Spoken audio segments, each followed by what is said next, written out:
think it would have been much, much better if I'd asked Pet to ask those follow-up questions. I guess my thinking at the time was I'd put follow-up questions to him in writing, and that if a senior member of staff did that, that he would feel more obligated to give the truth and the full truth. I didn't feel that I got that back from him. But it wasn't my decision, it was the Prime Minister's decision, and he saw the DV as part of that decision. And so between the 11th of December, when Mandelson's the lead candidate, and writing to the King and telling the King that, advising the King that this should be the candidate, what happens? Is there a decision made at that point that Peter Mandelson should be the ambassador? And where is the note to show that the decision was made and how the decision was made?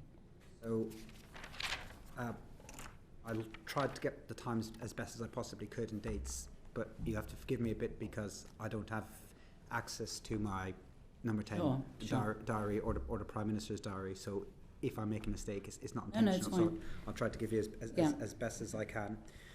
So I think three things worth saying. The Prime Minister will be talking to people at that time, saying, what do you think? Everyone will be giving him pros and cons. That's for sure. He will take a view based on a rounded view. Then the last meeting I recall where he said this is the direction I want to go in was with Nin Pandit, Jonathan Powell and me and him. And then after that, and it might have been the same day or the day before, is when Nin Pandit wrote to Philip Barton to say the Prime Minister would like to make a political decision. So that was the last meeting that he had, and in that meeting he would have conducted that meeting the way he always does, which is to make sure everyone in the room has their view. And then what day did you say this was? I've missed it. This would have been either on the day or the day before, or a few days before Nin Pandit wrote officially to Philip Barton. So when Nin Pandit wrote to Philip Barton to say, can we begin the necessary arrangements and get Mandelson in place? We're talking like 15th, 16th, something 18th, about that. 17th, 18th. Yeah. So he would have had a meeting then. He would have said, right, what are we going to do here? Let me get your views. Okay. And then he'd have said, we're going to go with Mandelson. Okay. During those 7 days, was there an agreement between the Prime Minister, between you, that what you should do is tell the King, tell the incoming President, announce the fanfare, but all of it always knowing that it would depend on his vetting? And would it be whether it was so during when this meeting was happening? Is it like, well, we're going to do this and we're going to do this and we're going to do this, but obviously it's all dependent on vetting? So I wasn't involved in any decisions about when to tell the King.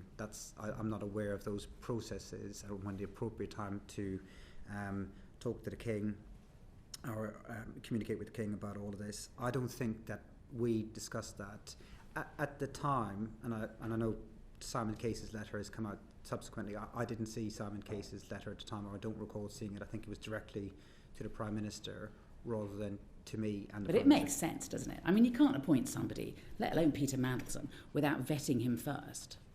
So it didn't jump out as a problem to me at the time. Even after the due diligence? Even after the due diligence. And the reason why it didn't jump out to me, we had around about the same time, and again, I can't remember the dates, around about the same time, we made a political appointment for National Security Advisor in Jonathan Powell. And as far as I remember, we appointed him, and then we began the DV. I was appointed before I began the DV work, and that's what tends to happen. If he had then failed, then we wouldn't have sent him to DC. So it didn't occur to me to ask, because that's how I saw the practices being put in place. I think the Prime Minister is right in saying that shouldn't happen, and I think that he's now made a decision that won't happen again in the future. But there has As a strategy man, don't you think it's a bit odd? Let's at least look at it this way. It's a bit odd to, essentially, what you've done is you've briefed the press, you've told the King, you've told the incoming President, he started being paid, he's got his pass, all of these sort of things have happened, and then you do the due diligence. So at that point, due diligence had said, no, sorry, really, too risky, can't do this. And he'd imagine the storm. Sorry, no, due diligence had been done. DV. Sorry. DV. You're absolutely right. You're absolutely right. So it would have been very embarrassing for us. But can I just play an alternative kind of scenario? So at the time, it didn't jump out to me as a problem. We appointed, as I said, I got appointed before I completed all my necessary work. Jonathan Powell got appointed too before the necessary work. If Mandelson's DV had been a problem, it would have been an embarrassment for us. It would have been a much bigger problem for him. But there's an alternative scenario, which is that we had, say, we're going to do DV before we talk to the palace or before we talk to the US administration. The chances of, unfortunately, the chances in government of there being a leak anyway would have been a problem. Either way, if your lead candidate fails DV, it is embarrassing, but it's far preferable to pull that candidate at that point than to go any further. If that happens to your candidate and your candidate blows up and you have to pull them out, that's what happens. It's embarrassing to us. It would have been worse for him. But at the time, nobody said to me, hang on, before you announce anything at all, make sure that we do this DV first. Of course, if somebody had, I wouldn't have questioned it. I would have, but at the time, the agenda was that he is offered the job on the 20th, and he's supposed to be in Washington on the 20th of January. So that's just a month, and during that month, there's Christmas and there's New Year. I mean, all I'm suggesting is that this was part of a deliberate strategy to push this as fast as it could be in order to ensure that people could not raise any objections in the circumstances, because there simply wasn't time. No, I don't agree with that at all. If there was problems with his DV, we'd have pulled them. If we'd been told that he couldn't get the necessary security clearance, I've no doubt the Prime Minister would have pulled them. I mean, in the event, the Foreign Office couldn't complete the work until after the inauguration, but the timetable was being set by the US political calendar. We wanted to wait until after the US presidential election to work out who the candidate should be, and we did want the candidate in place by the inauguration. But it wasn't a big deal that he wasn't in place by the inauguration. He was in place, I think it was about 3 weeks later. This is my last question. So do you think that when the chance came for you to give Peter Mandelson his last job, you stopped thinking about what was best for the government? Really, you stopped thinking about what was best for the country. And you just thought, I want to give this job, this great job, to one of my heroes. And it became an obsession.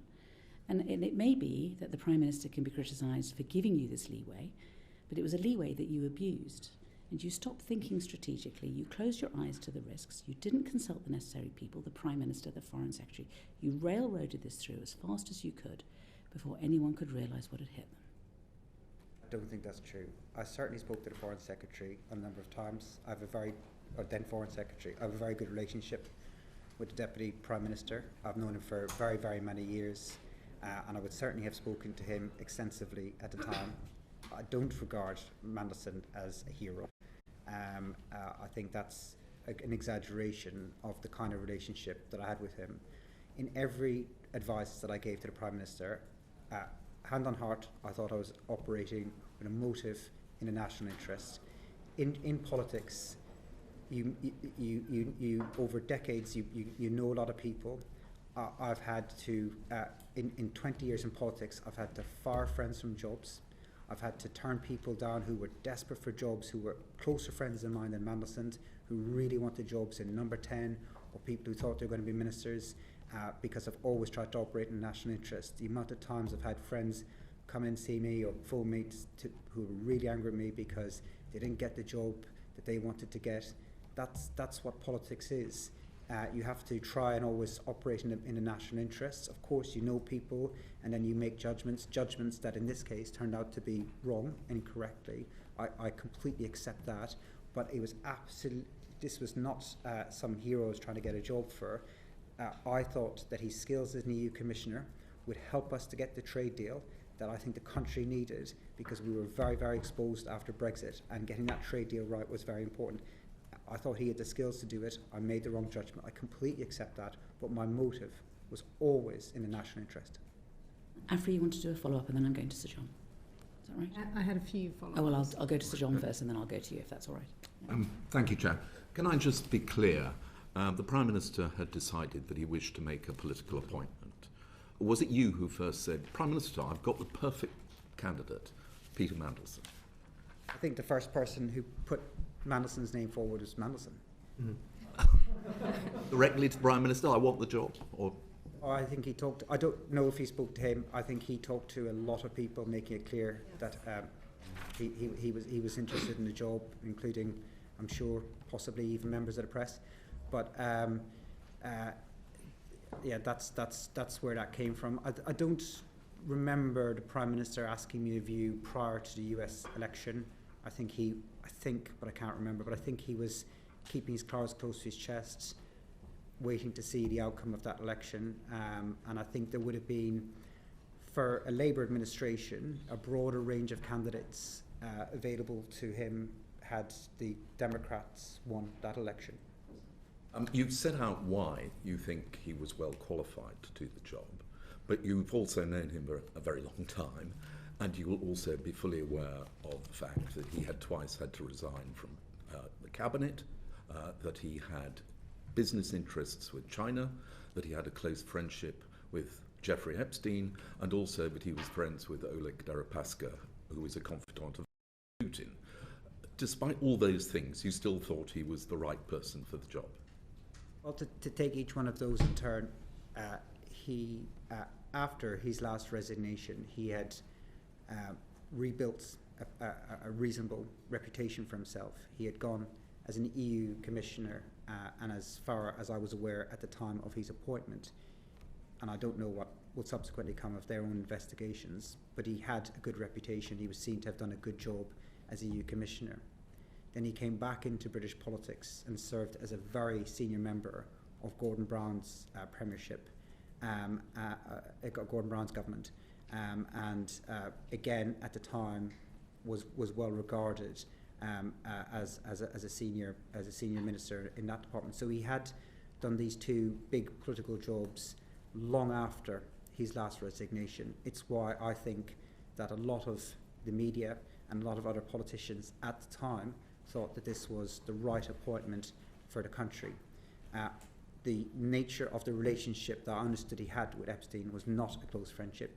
How I understood it at the time was a passing acquaintance that he regretted having and that he apologised for. What has emerged since then was way, way, way worse than I had expected at the time.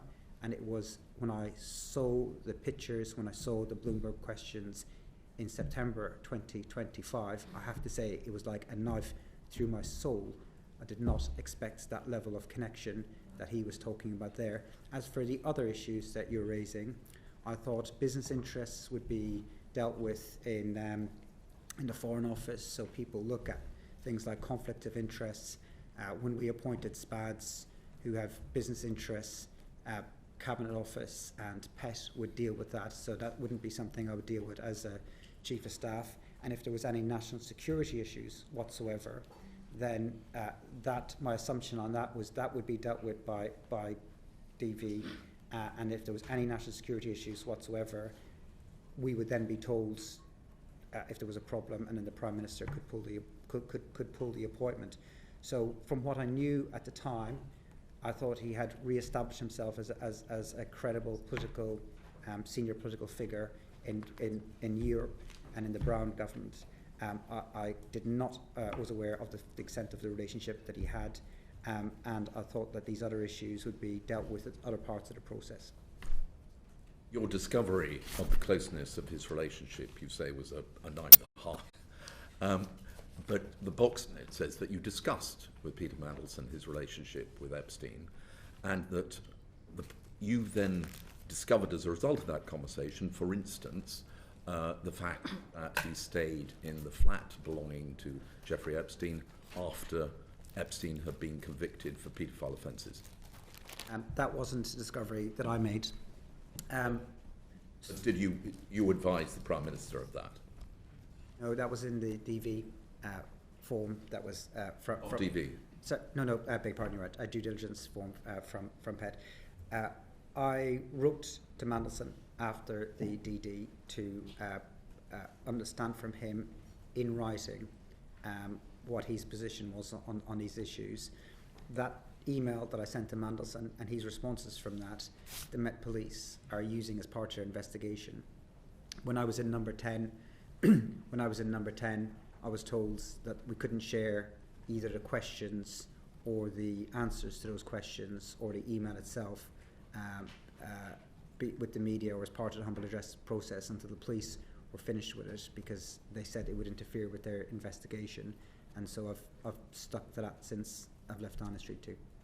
But in your conversation with the Prime Minister about Peter Mandelson's relationship with Epstein, the subject of Mandelson staying in Epstein's flat after the conviction, that was part of the conversation. It's hard to answer that directly without saying what was in the contents of the emails. But my understanding at the time, I could maybe say about what my understanding was from hearing him talk about it and listening to his friends. My understanding at the time was that his relationship was a passing acquaintance that he knew through somebody else, that he's the way of he's describing it was that he realised that it was a mistake, he deeply regretted it, he broke it off many years before. He wasn't advocating for the guy or defending the guy in any way, and you take all of these things into consideration. What then emerged as the relationship in September last year was not the relationship that I was led to understand. It was very different. Can I ask about the two notes that went to the Prime Minister from the private office about the appointment? In each case, they've been released under the humble address process. They are completely blank other than the submission. There is no comment. The Prime Minister has not indicated any view. Now, I've worked in Downing Street, and box notes go up and they come back down with a comment. It may only be a tick, but there is something to indicate that the Prime Minister has taken a decision. In this case, there is nothing to indicate that the Prime Minister has taken a decision. Why not? I can't answer the question. So the box notes usually come back into the civil service, and then I get informed what the decision is. He may, and sometimes he did do it verbally, but I can't answer why there wasn't anything in the box. So I would make submissions into the box the same as the other special advisors. They would be collated by his PPS, then they would go to the Prime Minister, and then the Prime Minister would send it back through the system. I didn't ask to see the box note. I would sometimes ask to see a box note if I was unsure what the decision was, or if I wanted to understand a bit more about his thinking. But generally speaking, I just took whatever the civil service said. But I don't know why he didn't tick. Maybe he spoke to his team. Well, that's the alternative, that he didn't indicate in writing. He said, I would like to have a meeting to discuss this. But if such a meeting took place, there would be a record of it. And there is no record that has been released. Again, I can't answer as to why that was. I wasn't the person who was keeping records. But in terms of his decisions, I would always make sure in any decision, including any of this, that the PPS would always be present to be able to give reviews and to make sure decisions were properly recorded. But I wasn't the minute taker. I wasn't. So how did you discover that the Prime Minister had decided to go ahead with Peter Mandelson? I believe that, from my best recollection, that there was a meeting in mid-December, and he told us that that's what he wanted to do, and then Nin Pandit took his decision and passed that on to Philip Barton. So a meeting took place, which led to the Private Secretary writing to say that that was the decision. Is there a record of that meeting? I don't know. I don't have access to that information anymore. It's your job to make sure that the minutes are taken of meetings. No. Not. No. So you're in charge of his office, but you're not in charge of there being any records made of any decisions made in the office. No, the civil service will take responsibility for that side of things. My job was to make sure that he had the political input. When I was in meetings, private secretaries would take notes. How those notes were recorded and circulated, I didn't ask around the detail of it. I just always assumed that they would be properly recorded and shared with the appropriate people. Thank you.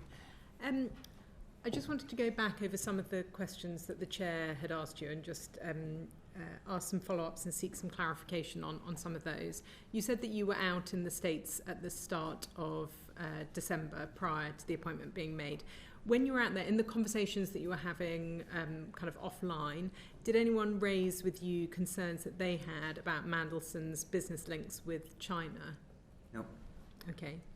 So thinking about the security vetting, we heard from Sir Philip Barton that he told us there was no contingency plan in place if security clearance wasn't granted to Peter Mandelson. Had you considered the possibility that clearance would be denied, and had you put any contingency plan in place? I didn't have a contingency plan in place, but I was always aware that somebody could fail security vetting. Was always aware that that was a possibility for any appointment that we made, yes. Aware, but did you consider it? Did you kind of actively think this could happen in this case? No, and if it had happened, we'd have withdrawn the ambassadorship. It would have been a political embarrassment, and then we'd have gone on with probably what it's hard to guess. We'd have asked Karen Pierce, I think, to stay on probably, and then we'd have thought about what would be the next steps. You clearly felt that Peter Mandelson was the right person for the job. You'd recommended him to the Prime Minister, although you have said that you believe the Prime Minister would have sought a wide range of opinions. Despite the fact that you ultimately resigned over your advice to the Prime Minister, would you say that he was the person in full knowledge of all of the information who made the decision to appoint Mandelson to that role? He had all the knowledge that I had, but I don't know what other knowledge, and this is part of what this committee is looking at, what he should have otherwise have been told or not told, but he had all the knowledge that I had, yes. And that he was the one who ultimately will have made the decision, not being persuaded or kind of doing what somebody else wanted him to do? Yes, the Prime Minister takes the decision, yes. Okay. So Sir Oliver Robbins, who obviously is the former Permanent Under-Secretary at the Foreign Office, he has now lost his job. And the PM said when he was asked that he didn't accept the explanation as to why he overruled the verdict of security vetters, and that's why he sacked him. Do you think somebody should be sacked for an error of judgment? Sorry, if I could add one last thing to your previous question, if that's okay, which is that the Prime Minister was aware of everything that I was aware of, but the Prime Minister wasn't aware of enough, not because of advisors or civil servants, because Mandelson himself wasn't open enough with him. And that really is the big problem in all of this. Had Mandelson said this is everything and defended himself on the truth, I don't think that he'd have come close to being appointed. So the Prime Minister did not have enough information because Mandelson did not share the necessary information with him. He had ample opportunity to do so and did not, and that is where, above all else, that is where this was let down. If he had been honest, like any other person, and the thing that I always thought about Mandelson was I thought he cared about his party and he loved his country. So I banked that he would at least be honest with his Prime Minister in such a post, and I think that's where really it was let down. So I don't think that the Prime Minister had all the necessary information to make the decision. Sorry, I've now forgot your next question. Beg your pardon. That's okay.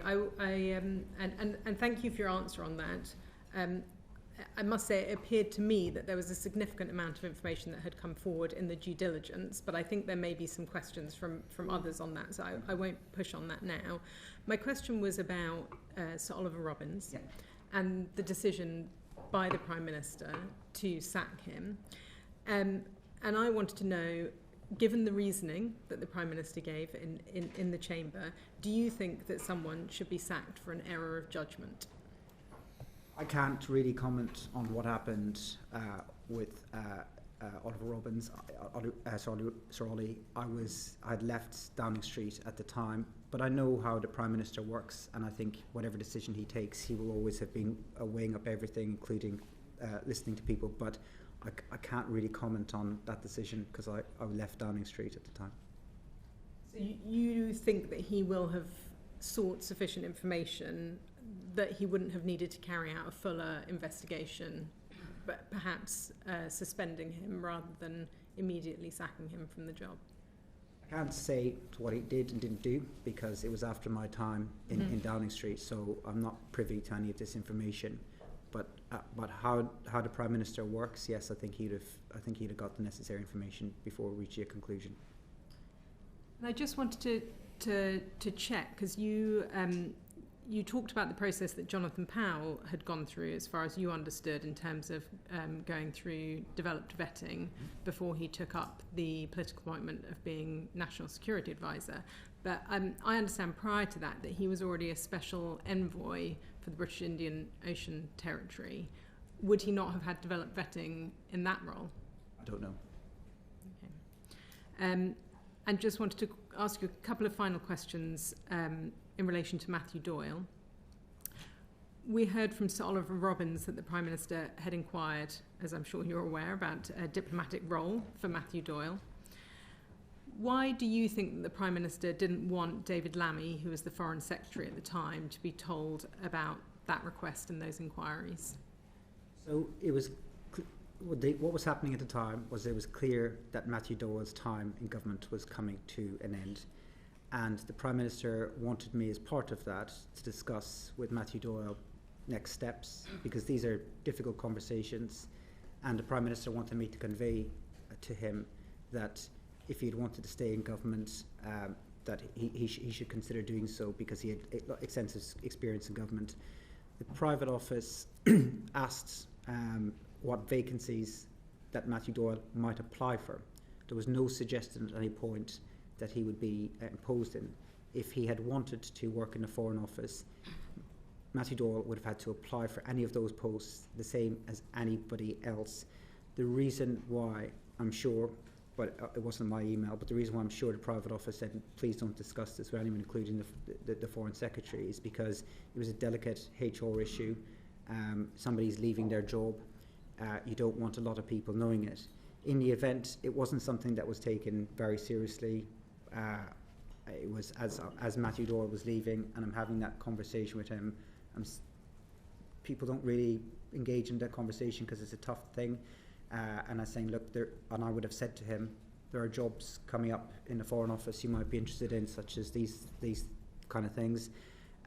But he didn't actually engage in that. He didn't seek to apply in any of that. He said he wasn't interested in any of that. He was in a senior job as Director of Communications. My understanding at the time was that it wasn't unprecedented for SPADs to apply for and get foreign policy jobs, such as Ed Llewellyn under the previous Conservative government, but it wasn't something that we talked about a great deal. He didn't apply for any jobs, but for reassurance, he would have had to apply the same as anyone else. And had he said he wanted to apply, absolutely at that point the Foreign Secretary would have been involved in that conversation. But the reason why the private office didn't want it shared around was because it was a sensitive issue for exiting somebody from their job. So if your answer is that he would have to apply in answer to an advert, like anyone else, like Equal Opportunities Policy says, then why does anybody need to ring anybody else up? Well, because the Prime Minister wanted to say to Matthew Doyle, look, you've done a good job, but we have to change the direction that we're going in comms. There's other jobs coming up. It was more about a kind of softer landing. There was no suggestion in any conversation that anyone had with me that there was a desire to impose him into any job. All I said to him when he was leaving was, look, there's these jobs coming up, would you be interested in them? But he wasn't. So that was the end of the conversation. And the only reason to keep the circle of people knowing limited was because there was a HR issue, and we just don't want to have those wider discussions. We want to have those discussions with as few as people as possible. But I don't think this was a big conversation with anyone. I think it was all very, the Prime Minister saying, look, can you have this with him? Well, he wanted to, I mean, they are difficult conversations. He wanted Matthew Doyle to be able to land on his feet somewhere, and he wanted to encourage him to apply for the next thing. And then part of that is telling to people, look, there is time to move on, but there are other opportunities out there. So, I mean, you say it wasn't a big conversation, but obviously it went to the head of the diplomatic service, so that's quite a senior conversation to be having. You, in your answer, you say that you believe it was not told to David Lammy, the Foreign Secretary at the time, because it was a sensitive HR issue. Are you aware of any other discussions between Number 10 and the Foreign Office, the Permanent Under-Secretary, whether it was Sir Oliver Robbins or Sir Philip Barton, in which the Prime Minister on Number 10 asked for the Foreign Secretary not to be involved in the discussion? No. And would you say, how involved would you say that the Foreign Secretary was at the time in that decision to appoint Mandelson as the ambassador? He certainly would have had several conversations with the Prime Minister. I had conversations with him. I don't know who else he had conversations with. He was fine about it, was he? Nobody was fine about it. Everyone could see that there was risks, and like everybody else, he would have flagged that there are risks. And I don't want to share with the committee what conclusions people came to, because I think it's for other people to say. You were there. I mean, you were there. There's no notes, you know. So we're just trying to understand how these decisions are made. They've got the Foreign Secretary. Here he is at a meeting. We're discussing whether or not Britain should send Peter Mandelson as ambassador to Washington. I don't see what's wrong with you telling us whether the Prime Minister, whether the Foreign Secretary thought it was a good idea or not. Because I can't remember precisely what people said, and like. Don't tell us word for word. Just okay. Like, did he say, "Okay, yes, let's do it," or did he say, "Actually, I've got reservations"? Like everybody else, he could see that there was cons and risks, and like everybody else, he would have seen. I had reservations too. Like everybody else, he would have had reservations. He'd have discussed them iteratively with the Prime Minister. The Prime Minister would have taken the Foreign Secretary's views very seriously. He is somebody who he's close to politically. He obviously appointed him afterwards as Deputy Prime Minister in that reshuffle you were asking about earlier. So he was somebody who he was the then Foreign Secretary. I'm getting the terms right. The current Deputy Prime Minister is somebody who the Prime Minister is close to, would have got his views. He would have also got his views of senior staff and other ministers. And the Prime Minister would not have dismissed any of those people's views, and would have taken them in the round before making a final decision. Okay, let me try one more time. Sorry. Did the Foreign Secretary say, "I think this is a bad idea"? Not to me. Okay. Edward. I just wanted to go back quickly to your presentation of the conversation with Matthew Doyle, that in fact, if there were upcoming posts, ambassadorial posts in the Foreign Office, then he should consider applying for them. Can you see how, if you were Matthew Doyle and you'd just seen the Prime Minister ram Peter Mandelson down the throat of the FCDO despite all of the obvious problems, that might feel like a job offer, even if it was how you characterised it? You surely would be sitting there going, that seems like a pretty locked-on job if I wanted. I don't think that the Prime Minister conducted himself in the way that you were suggesting. He was told by the Cabinet Secretary that he was allowed to make a political appointment, and he made his political decision about who he thought the candidate should be. It's then for the machine to implement the Prime Minister's decision. Sorry, and certainly not the way I would have put it to Matthew Doyle when he was leaving. I would not have said, and and I would not have needed to say it. This was you wouldn't have, because you would have been sitting there going, well, if I want the job, I'm definitely going to get it, because the Prime Minister didn't get Peter Mandelson one. Certainly not. No. I certainly don't agree with that. This was about a duty of care to somebody who was leaving, and saying to them there are other opportunities out there. In the end, he didn't ask for any follow-up on that, but I would not have said to him, we're going to move you from this to this, or whatever job you want is yours. I certainly would not have said that to him, and it was the same when other people were leaving too. You would say to him, look, there might be other opportunities in the future. But have you heard the phrase "jobs for the boys"? I mean, this is so far from any equal opportunities policies that I've ever heard of. I mean, don't you think this is a little odd or shameful? Well, the same was true if we had to exit senior women from the team as well. We'd have said to them, if you want to stay in government, and some did. But Matthew Doyle would have had. I don't want to. I'm just saying, you know, talking about senior women. I mean, what job was she given, for example? Some of the regions. So, Sue Gray's now in the House of Lords, but this isn't about.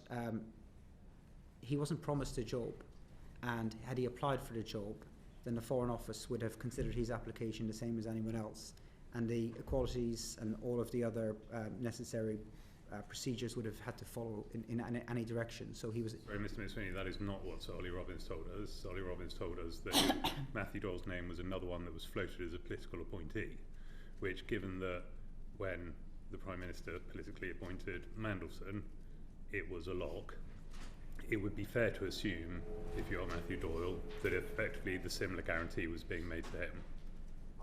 I wasn't asked to. I didn't send that email to him.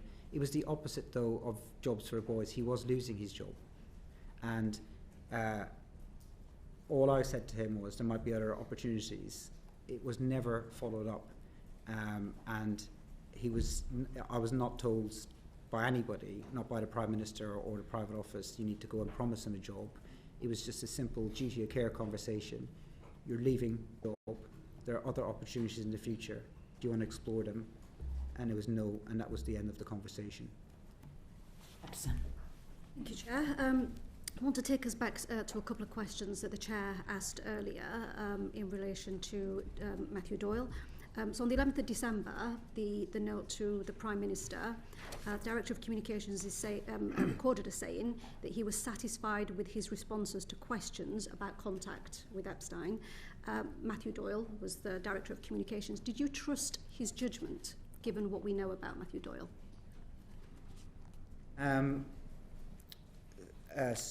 Trust his judgment, given what we know, beg your pardon. Do you trust Matthew Doyle's judgment in relation to that particular, that he was satisfied with his responses to questions in relation to his contact, Mandelson's contact with Epstein? So Matthew Doyle submitted his view into the Prime Minister, and it would be for the Prime Minister to decide whether he took that view on board or decided not to take the view on board. In terms of what I did, was I gave the answers, or ran through the answers with the Prime Minister, but I didn't put a lot of weight on my own judgment on what Matthew Doyle thought at the time. Okay, so there was a fact-finding call between the General Counsel to the Prime Minister and Matthew Doyle, where he's reflecting back on some of the conversations there. It's noted there that Lord Mandelson is a personal friend of Matthew Doyle, and that he had a number of conversations with yourself, many of which were one-to-one, and there was quite a lot of back and forth, which resulted in 3 specific questions. What were those 3 specific questions? So they were all questions that came from wanting clarification around the due diligence report, and on the point of who should have been asking him those questions. It's my view now that we should have asked PET to ask those questions. What were the themes of those 3 questions? So they were questions in relation to the due diligence reports, but they are questions that the police have now got that email, and so does the government, and so does Number 10. But they've asked for at the time I was in number 10, I was told that the police did not want these questions or their answers released. They will be released as part of the as part of the humble address process, but when the police are finished with it. So until then, I don't feel that I can say what the questions were. Okay, and do you think that given the scale of the appointment that 3 questions were sufficient enough to interrogate Mandelson? I think if somebody is being honest with you, then the questions would have been sufficient. If somebody's hiding, then whether you ask 3 or 5, if they're deliberately hiding something, or however many questions it might have been, then I'm not sure you got to the bottom of it. For purposes of appearances, and public appearances are important in this, I wish and I regret that I didn't ask Pet to carry out those questions. But I'm not sure that they'd have got better answers given how he was choosing to answer these questions. I'm not sure they'd have got better answers at all. However, my hope at the time, was that, my thinking at the time at least was that I'll ask him these questions and he should answer them honestly. If he doesn't answer them honestly, I don't have investigatory powers, and neither would Pet. But there was 2 other mechanisms that I thought might catch a problem. One was he had been such a public figure for so long and had media scrutiny, actually worked for the media, that if there was anything where he had said something to me that the media later uncovered, then there would be gaps. I also thought that DV would expose if there was any further risks. So I thought those were the other next steps where there was some safeguards in place. But if somebody isn't fully truthful about the questions they answer, then if there was been a different person asking it, or if they'd asked more questions, I'm not sure. It's hard to tell. We don't know. But with hindsight, I wish that I had asked Pet to ask those questions. Okay, Did you put those questions in writing? Yeah. Is your evidence that you put those questions in writing because you thought Mandelson was more obligated to tell the truth if he had to write it down? Yeah, and I had a record as well. So does that mean that you advised the Prime Minister that you didn't think that Mandelson had told you the full truth about Epstein? No, I didn't say that to him. What did you say? Or you say that the Prime Minister thought, well, if there's a serious problem, the DV will pick it up? No, I didn't say there's a serious problem. The DV will pick it up. No. No, but I mean, either you thought that Mandelson was lying to you about Epstein, and presumably you told the Prime Minister that, or you thought, well, or the Prime Minister thought, well, okay, he's lied, but let's make sure, but the DV will pick it up, so that'll cover us at that point. No, I thought he had told the truth. I thought if he had written to me and set it out the way he did, that he'd have told the truth. That was a mistake. Right, so he'd lied before and then he told the truth when he wrote it. I thought no, I didn't think he had lied. I thought he had told the truth, and I thought, and that was the basis of which I thought we were going ahead. But I also thought, if I was wrong, if he had been lying, I thought he told the truth, and that's why I thought we should proceed. But I thought if I was wrong, and he had been lying, that might be picked up at DV. And whatever he wrote, he essentially assured you that that any allegations about him staying at Epstein's house once Epstein was in jail was all fine. Again, I don't think I can share the contents of the emails and the questions and his answers, but when he wrote back to me, I assumed wrongly that he was telling me the truth. Okay, so going on to another fact-finding call, this time with Jonathan Powell. He's recorded as saying that he raised concerns directly with yourself in relation to the reputation of Mandelson. You responded back to him saying that the issues had been addressed. What issues had been addressed? I don't recall that conversation. Like everyone else, Jonathan Powell was saying that there was pros and cons, but I don't recall that conversation. You don't recall any issues being addressed? No. Okay. So I'll take us now to areas of conflict of interest in the due diligence checklist. So you said earlier that nothing jumped out at the due diligence stage and that you weren't aware of the extent of the problem. Did you look at the due diligence checklist in detail that was provided? So things jumped out as a problem, but nothing jumped out as made a problem in the regards that we hadn't done the DV yet. So I assumed the DV process would happen following the Prime Minister's decision. It didn't jump out at me that it was public, that's who the Prime Minister's preferred candidate was before we did the DV. On regards conflict of interest, my assumption was that would be picked up with the Foreign Office when he was being employed, because when we had SPADs appointed who had business interests, that would be picked up by the Cabinet Office and not dealt with at a political level. Okay, so in the due diligence checklist under professional financial relationships, it says that the retained role and interest in Global Counsel would have to cease, come to an end. Did you make sure that that took place, or at any point did you question that? I left all that to the Foreign Office because that's not my skill set or expertise. I wouldn't know how to even manage that. Okay, and then in relation to reputational risks, so again, earlier you referenced that nothing jumped out at the due diligence stage. Did you have the chance to read the 2019 report commissioned by JP Morgan? Sorry, just again, it did jump out at me this was a problem. What didn't jump out as a problem was that we had yet to do DV. So I can't recall reading it, no, but I recall thinking this is a problem and we need to ask some follow-up questions. Okay, so questions were asked in relation to the JP Morgan report, but not enough to cause serious concern. It wasn't the volume of questions. I don't think that was a problem. It was the nature of the answers and the lack of honesty.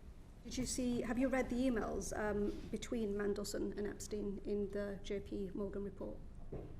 I can't recall reading them. Okay, I will reference some of them where Epstein says, was PT helpful? These are all in the public domain and were from 2019. Was PT helpful in relation to the intention to sell a government asset? Epstein emailing Mandelson saying, I like to see my suggestions come to fruition. In 2010, Mandelson shares the guest list for an event he's speaking at in Shanghai. Another email from 2010, Mandelson emails about Russian businesses. Were none of these emails brought to your attention as a serious red flag? No. Okay. So if these were not part of the due diligence process, did the Prime Minister have any understanding of the depth of concern that was raised in the report, the JP Morgan report? So he read the due diligence file. I don't know precisely what his overall views on it were. Nobody thought to bring it to the Prime Minister as well, the content of the report? Other than what I think he saw, I'm not that I think that was a failing of your role as the Chief of Staff to bring it to the Prime Minister? I think that I would have expected due diligence to produce all the content that was available out there, and not for me to run a parallel process to look for other due diligence. So I didn't add my own further investigation to it. It was all in the public domain, so this is everything that the general public would have known. So this was not serious enough to require you to, first of all, look into the evidence, and secondly, report it to the Prime Minister. I didn't carry out any further investigations, and I think, looking back on it, I think that the DD process was surprisingly inadequate to me. We had not, so when we came in to government, we had introduced adding DD to appointments of SPADs, special advisors, which wasn't there before.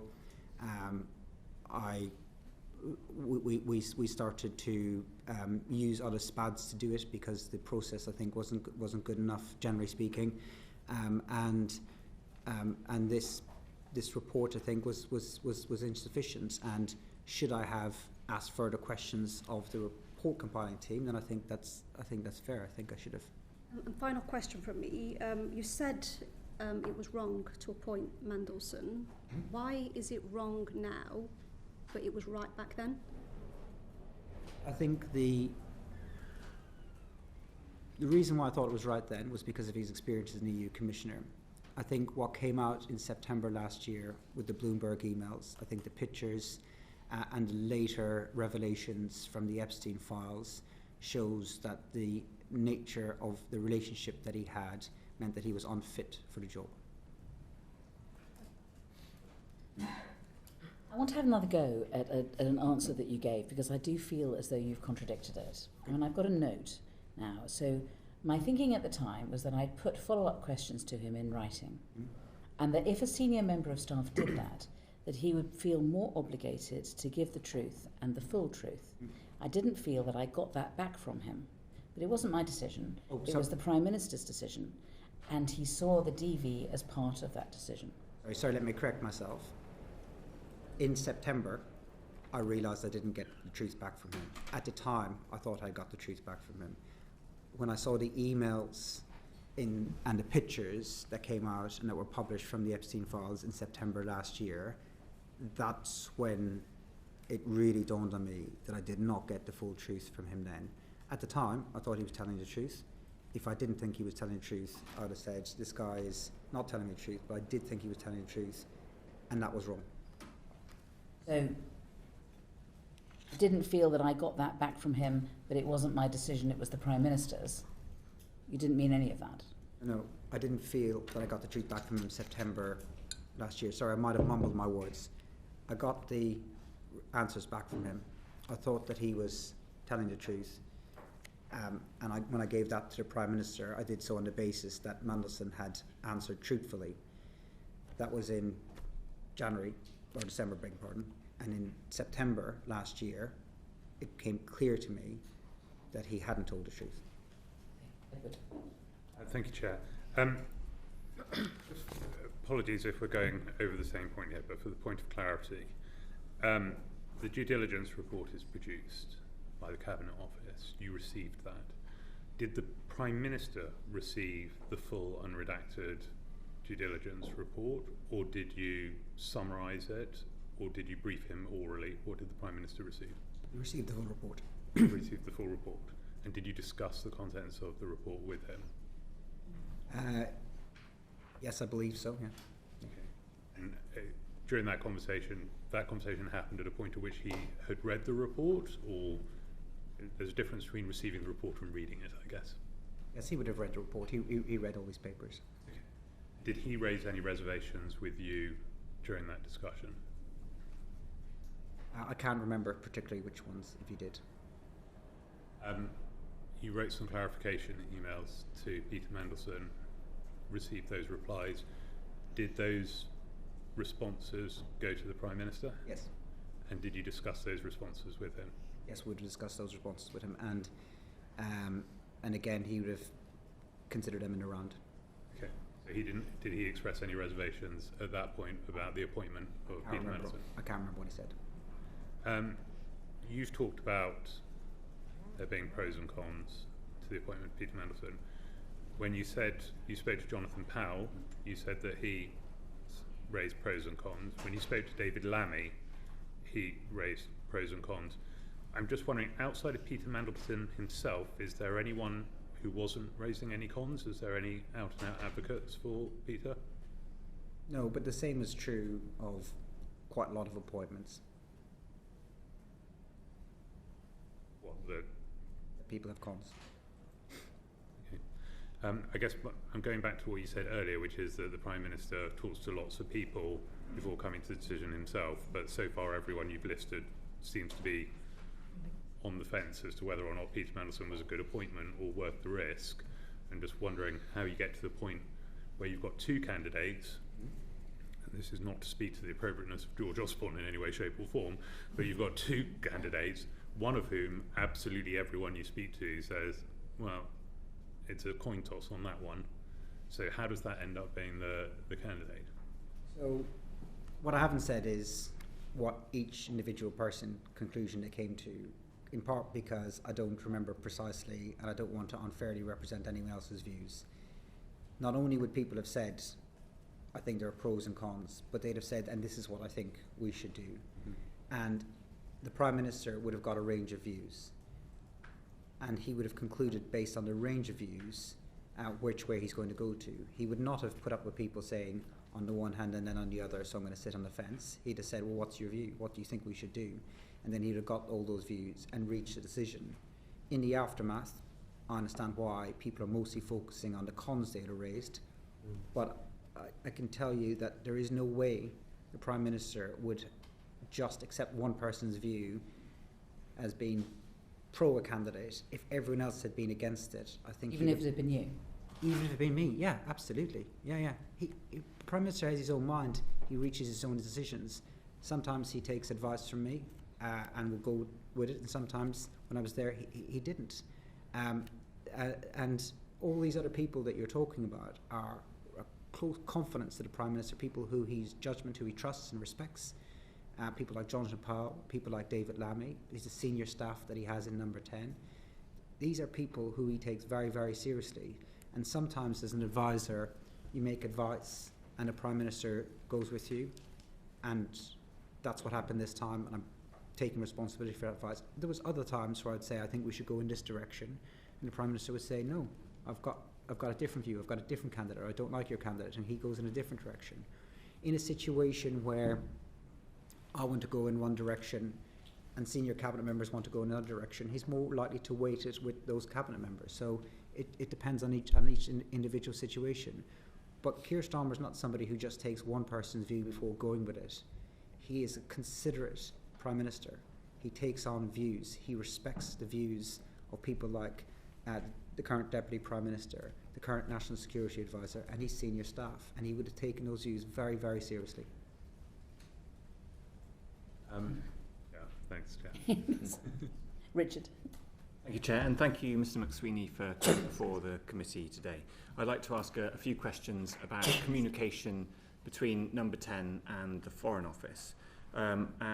It was rumoured last autumn, that the communication between yourself and Sir Ollie Robbins was assertive, emphatic, sweary even, and you've denied that.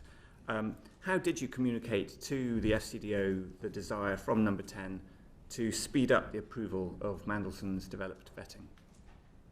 Thank you, and I'm glad to have the opportunity to answer this. I'm firstly very, very grateful to Sir Philip Barton for what he said about this swearing rumour. It is something that has caused me a great deal of stress for a number of months. I don't know why people do this in politics, put around untrue rumours. They phone lots of journalists. Those journalists then phone lots of politicians. That's how rumours get around. It is very, very corrosive. It's damaging for people's reputation, and a lot of people in Number 10 get that, and I think it's unfair for staff who can't speak for themselves. I'm grateful as well to the journalists, the vast majority of whom never covered that story because it wasn't true, and I'm so glad that Sir Philip Barton said today that I did not phone him, that he has no recollection of me swearing at him, and I have no recollection of swearing at him either. I denied it when I was repeatedly asked about it by journalists. Most journalists did not touch the story and showed a lot of integrity on that, and I think it's one of the most corrosive things that happens in politics. So I'm glad I got the chance to set the record straight. I did not swear at Sir Philip Barton. I did not swear at Sir Ollie Robbins either. And in his testimony, he said that I didn't call him, I didn't text him, I didn't email him. So I was not talking to Sir Ollie Robbins about this issue. And I have to say that because of what's happened, we're rightly all focusing on precisely what happened with this appointment. But I can tell you, in January 2025, this wasn't one of my most important issues. There was far more serious issues affecting the government and the country in January 2025 than the start date of an ambassador. That wasn't my priority at all. That wasn't the issue that kept me awake at night. And if I was talking to officials at all generally at that level, it wouldn't have been about this issue. What happens, I think it's important that we unpack this idea of pressure, because there's been a lot of conversation about it. There is pressure in government every day, and most of that pressure comes from within inside you. Every civil servant, minister and SPAD I worked with woke up every morning feeling pressure to make the country better, wanting to move faster. The challenges the country face are great. That's where the pressure comes from, and rightly so. And Number 10's job in all of this is to make sure that the Prime Minister's decisions are acted quickly. But there is a real difference between asking people to act at pace and asking people to lower standards. And we never did that. We never asked people to skip steps at any part of the process. I didn't speak to, I don't think I spoke to Ollie Robbins about the appointment or the start date. I think I had a conversation, at least one, maybe two, with Philip Barton, but it was on a wider Zoom call. As he said, it wasn't on a phone call, but it was all about, can we do this at pace, not can we do anything improper. And I mean, accepting the point that your communication wasn't directly with Sir Ollie, we know from Sir Ollie's testimony that there was communication from Number 10 to the Foreign Office, even if it didn't include you both individually. And so who in Number 10 was applying this pressure that Sir Ollie described? So the private office of Number 10 chased the appropriate department every day on decisions that the Prime Minister would have made. There would have been occasions where I'd have asked, where are we with this decision? But as a priority of Number 10 of our daily meetings, the start date of Mandelson was not something that was regularly on the agenda. It would have been sometimes. So what happens is the Prime Minister takes a decision, and then the private office will chase another private office. If it's a political issue, if there's a political barrier, then SPADs will chase SPADs, or occasionally it might elevate to talking to ministers about what's going on in the department. But in this case, the Number 10 private office would have chased the Foreign Office private office to see when this was happening. But none of the chasing would have been asking to skip steps, and I think that's very important because we're talking about national security. And every single person that I worked with in Number 10 took national security very, very seriously. Everyone there knew what was at stake with national security and would not have played hard and fast with national security. Just want to repeat back to you a couple of lines from Sir Ollie's testimony to this committee last week. He said, "My strong sense that there was an atmosphere of pressure and a certain dismissiveness about this DV process." And separately he said, "Throughout January, honestly, my office and the Foreign Secretary's office were under constant pressure." Do you refute that? Like I said, I'd like to unpack the two elements of pressure here. We're under pressure to try and get decisions implemented. Our preference in Number 10 was that Mandelson was in post for the inauguration. And we wanted him in post for the inauguration because there was an opportunity to get to meet the new incoming administration and other key figures in DC. In the event, the Foreign Office were unable to get him in post by then. He didn't start for 3 weeks later. So they couldn't deliver on that timetable, and it wasn't the end of the world for us. It wasn't a big deal. Our preference was 20th of January. I believe he started in the 10th of February, sometime around then, 2 or 3 weeks later. So we didn't get the timetable that we wanted, but we wanted it to be done quickly. But I worry that this conversation that's happening, and it's right that it's happening because people need to understand what's happening, is bringing two things together that are completely separate. Yes, we wanted it done quickly, but at no point, at any point in Number 10, did I witness anyone being dismissive about DV or national security. That pressure around the timeline may have been misinterpreted as pressure for an outcome. So how would you reconcile the pressure that Sir Ollie described last week with the Prime Minister having stated at Prime Minister's questions last week that no pressure existed whatsoever in relation to this case? The Prime Minister was saying there was no question, there was no pressure in relation to vetting. I don't think I ever had a conversation with a senior official about anyone's vetting. As Ian Collard said in his letter, he didn't think it had any impact on the outcome of their vetting. I think there's a world of a difference between saying we want to go quicker and we want to be reckless. There's a world of a difference from saying to a taxi driver, I'm late for a plane, to can you break all the red lights and go speeding. There's a world of a difference between those things. One is proper. We want things done quickly. The people of this country should want Number 10 to say we want things done quickly. The other one is wholly improper. We want steps to be skipped. I mean, you're talking about red lights. I mean, the pressure put on civil servants potentially meant that they missed two red lights on the form on page 10, the summary form, which said that they recommended that he didn't pass DV. I mean, according to Ollie Robbins, he didn't see it. According to Ian Collard, he didn't see it. So both of them missed those red lights. And is it not because of pressure being put on them? That's not what either the testimony from Ollie Robbins or from Ian Collard's letter said. My understanding was he said that he does not assess that pressure affected the outcome. I thought that's what he said. Neither of them can talk. You're the one who raised red lights and cab drivers. Both of them missed the red lights. Both of them missed the green, orange, red. Neither of them can tell us that they saw those two things. It seems to me to be fairly clear evidence that the DV was making a fairly strong recommendation. And yet we hear both of them seem to think that it was a borderline case leaning towards not. Ollie made his assessment and would have carried out the processes the way he saw fit. I can't comment on how the DV process worked. I'm only learning about the DV process in real time, watching these interviews and watching this committee's work. What I can say is that nobody in number 10 ever thought it would be acceptable to skip steps. Yes, we want to move quickly, but that does not and should never involve making decisions that put national security at risk. I haven't seen anything in Sir Ollie's testimony or Ian Collard's letter that suggests that they did not follow proper procedures. They're saying they did follow proper procedures. Why they missed them, I think, needs to be part of how we draw the lessons from this. But they're not saying that they did anything improper, and nobody's saying they were asked to do anything improper as well. You've heard from Sir Philip Barton, you've had the letter from Ian Collard and Sir Ollie Robbins and Cat Little, and these are all like brilliant people.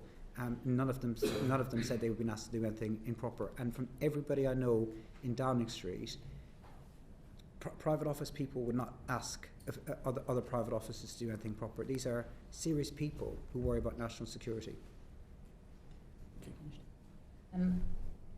We've got Fleur next. Thank you, Chair, and thank you for coming in to see us today. I'm going to take you back to the very beginning of the process. It's famous that Peter Mandelson hosted dinners with political people at his house and in restaurants. It's widely reported. Did you attend any of those dinners in 2024 or up to your departure in 2025 at his house or in restaurants? I didn't hear that last bit. Did you attend any of Peter Mandelson's kind of private dinners that he hosted in his house or in restaurants? He held monthly dinners for political people. It's just reported. I haven't been to any of these. I don't think anyone here has, but have you been to any of those dinners? So I've been to 2 dinners in his house. One was, I think they were both in 2024 with a wider range of people. I think 2, yeah. Maybe 1 lunch and 1 dinner, I think. In a restaurant in the whole 4 years I knew him, I think twice as well. I went for dinner with him. Thank you. And we're trying to get to the bottom of who really proposed Mandelson's appointment. So you have said that you're sorry for your part in it, but also that before you started in post after the election, there were some access talks. You referred to access talks in January 2024, which you weren't party to, but which happened. You know that Peter Mandelson's name came up. Was it a done deal? Oh, sorry, no. Okay. No. I didn't say whose name had come up. Okay. So I spoke to Simon Case, Yep. trying to piece together what happened, and he said, I said to him, I recall there being a sense that we always seem to have wanted a political appointment. I said, when did you first remember this? And he said January, February 2024, that Simon Case asked the Prime Minister's Access team what they thought about the US ambassador. They were replacing Dame Karen Pierce. They were thinking about who to replace her with and what the process was, and Simon Case was informed that the Prime Minister was minded to make a political decision, but as far as I know, Mandelson's name was not in that. Okay. And at the dinners and lunches the 2 dinners and lunches that you attended, did Peter Mandelson did he lobby you about becoming the ambassador to the US?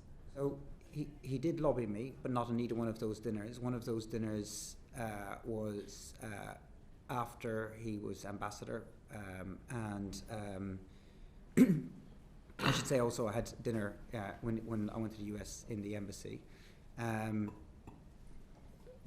But he did lobby me, but I don't think at the dinners, no. And the process you've talked about with George Osborne and Peter Mandelson were the two names in play. How far did the process of George Osborne's potential appointment that then didn't lead on, go? Did he have due diligence assessment made of him? Yes. And what was the outcome of that due diligence then? Was that the important factor between the two, one going before another? That wasn't the important factor in my recommendation, no. I don't. I can't remember what the due diligence said for George Osborne, but it was carried out. I spoke to both of them, and the prime, and yeah, I think it was similar. Okay, and your due diligence meetings with Peter Mandelson, and you subsequently asked for more in writing. How many times did you meet him, or how long were your meetings with him for the due diligence? None. The due diligence report was carried out by PET. All by PET, and by writing to you? No. So PET carried out the process. Like I said in my resignation letter, I think there's a lot of lessons to be learned from this, and I think that the way that whole process works isn't up to it.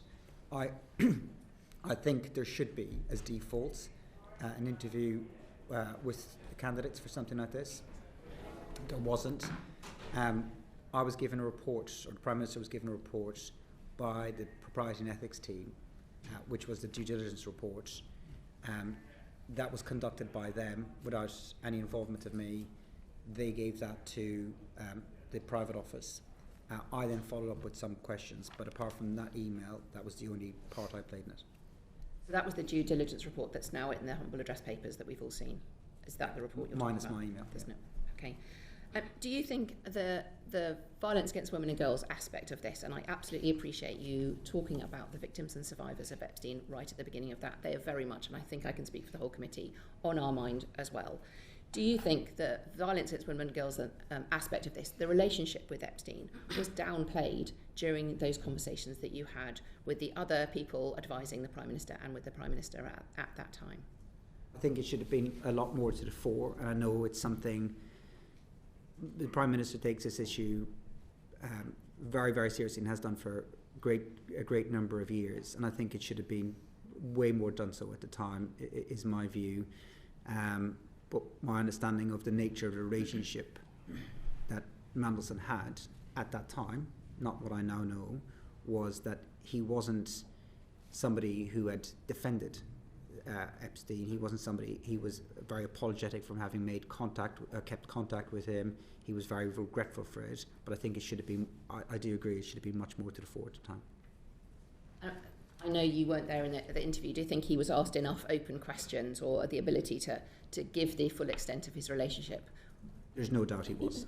At a lot of stages. I mean, this was somebody who was in the public eye. There is no doubt. And finally, for me, about the documentation of this process. Decisions of this magnitude should not be done informally, kind of on the sofa. At previous committee sessions, members, we have become aware of a lack of some of the papers, and today it's been referred to the Prime Minister receiving a lot of views. We don't have any paperwork of that. The Foreign Secretary being involved a number of times. We don't have record of that. We don't have record of the George Osborne side of this, and there are other parts. Do you accept that this was not documented well, and why do you think that is? Yeah. So I think government is conducted with conversations as well as papers. Prime Ministers should be able to phone people up and say, what do you think about something? I think it's right that decisions are recorded.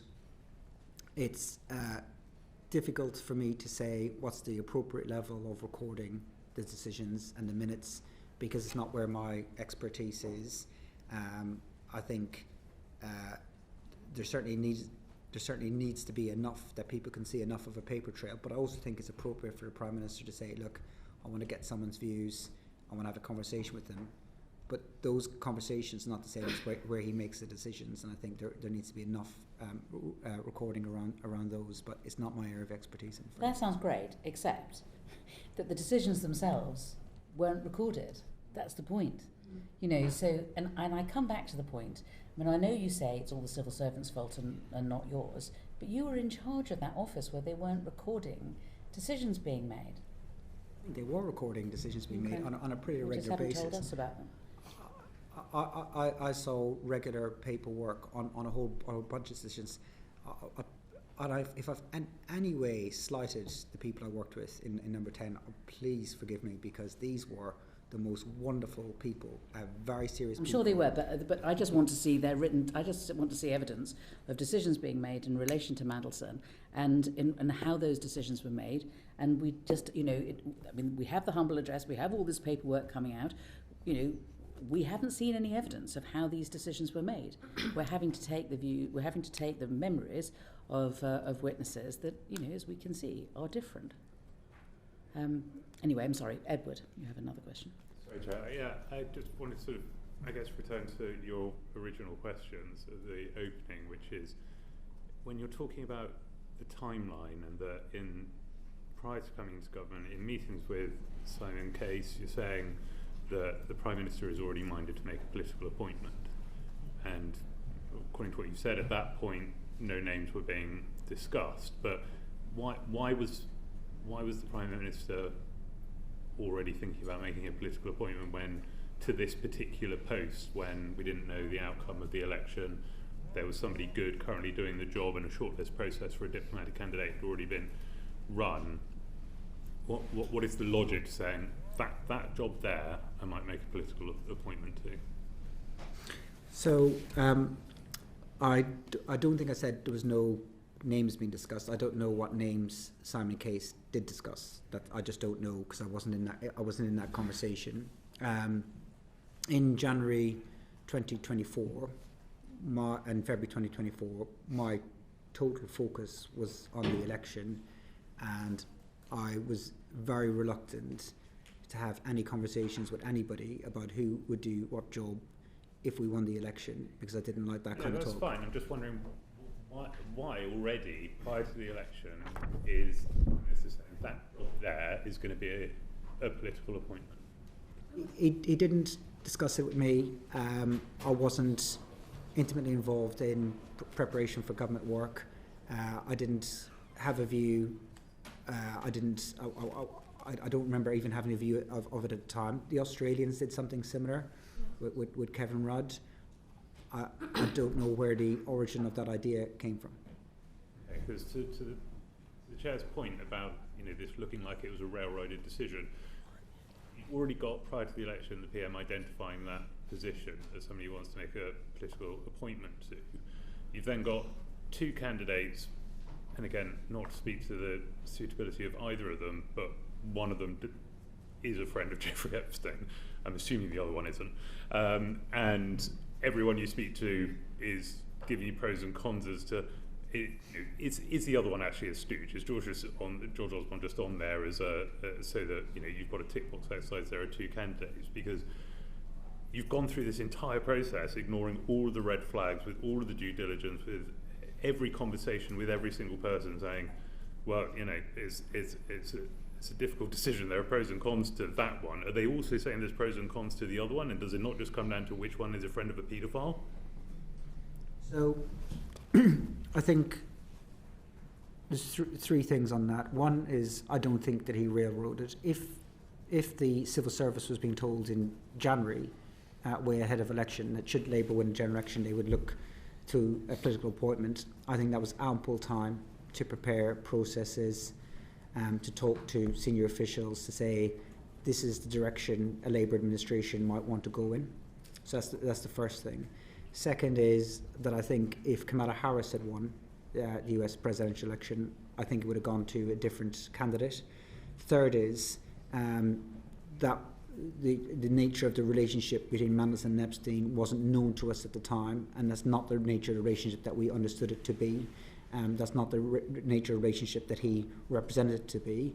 And the final part is George Osborne was a very credible candidate, and part of the thinking was the relationship between sister parties or parties of a similar political persuasion, his more recent experience, the fact that he had commercial acumen, the fact that he was Chancellor of the Exchequer. He was a very credible candidate and one that we gave serious weight to. Just push back on a couple of those then, please, Mr. McSweeney, because actually we've already seen that the due diligence report contained the 2019 JP Morgan report, which shows that the relationship was more extensive. And as for putting in place the processes, the civil servant putting in place the processes, according to Philip Barton's timeline, it was barely a month that they were given to go through the entire process and do DV and agreement and everything in order to get him in place in time for inauguration, which was your desire. Yeah. And if it had taken longer, which it did take longer, then so be it. We didn't ask them to skip any steps, and they weren't able to get it done in time for the inauguration. And of course, if they had said the timetable you want to deliver on is impossible and we need a bit more time generally, or we want a bit more time in this one, that's what would have happened. There was nothing stopping the Permanent Secretary saying that to the Foreign Secretary, or there was nothing stopping the Permanent Secretary saying that to the Cabinet Secretary. We need a bit more time, and a month isn't long enough. As it turned out, they didn't complete the process until several weeks later. I just want to just do an assessment now, where it's 4 minutes to 1. We hoped that we would finish by 1. I think we're unlikely to now because I know that everybody is agitating because they're all thinking actually there are further questions we want to ask. So what I would like to do at this stage is to say we aspire to finish by 20 past. We absolutely must finish by 30:30. And what I'll do is I think take Uma and then Alan and Alex, who I know have kind of quite a lot of some questions of Dan as well, and then I think John and Abdesem and Afra may have follow-ups, but I think we do it that way. So Uma. Chair, thank you. I'd like to put on record that over the past decade I've worked twice with the witness. He's used to robust conversations with me. Hello, Morgan. In your opinion, actually let me rephrase, both Sir Philip Barton and Sir Ollie Robbins have said that it was Number 10's decision to announce the appointment of Peter Mandelson before the vetting process. Did you or did anyone in Number 10 make that decision? Or in your previous answer you said that was, you suspect Sir Peter Mandelson had said that. Was this a Number 10 decision or was it a Peter Mandelson decision? It wasn't a Peter Mandelson decision. I don't know whose decision it was. It wasn't my decision. And as the Prime Minister said now, we would do things differently. But it didn't jump out to me as a problem that DV was happening after the announcement. That's what happened in the case of the National Security Advisor and my own appointment. And would you have expected senior civil servants to intervene, to flag any issues, to say, actually, this is not how the process happens, the vetting should happen first? Because Sir Philip Barton said that vetting should happen first.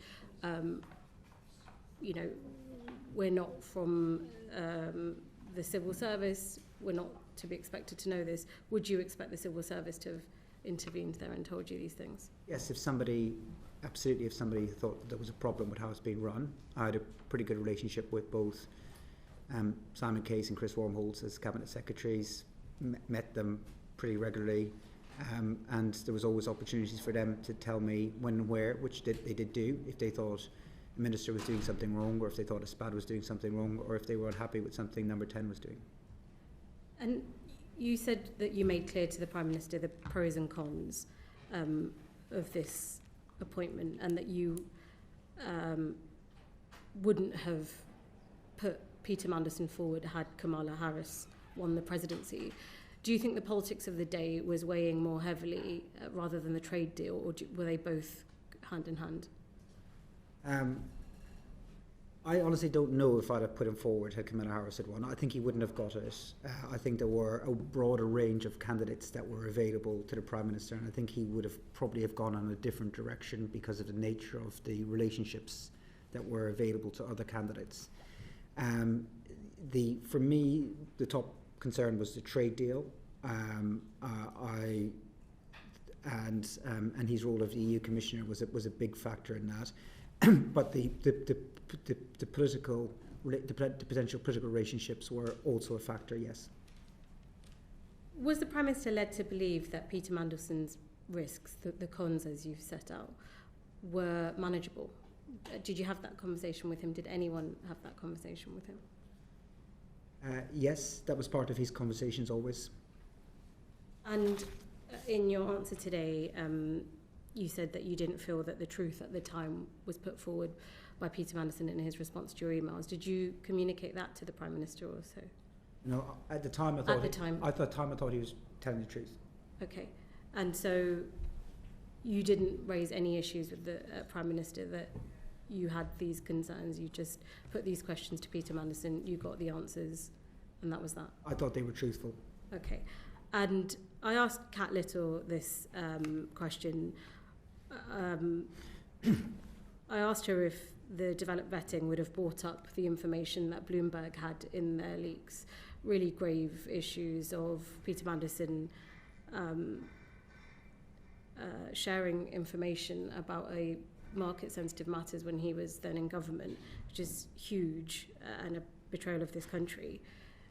If that had been put to you, would you have ever considered Peter Mandelson? Not at all, no way. And one of the things that subsequently surprised me, I would have assumed that, and maybe they did, but I would have assumed that our Foreign Office would have been in contact with US counterparts to see what information they held on him. But absolutely no way would he have come close to number 10 or any job in this government had that been known. And it looks like you've been following our evidence sessions closely.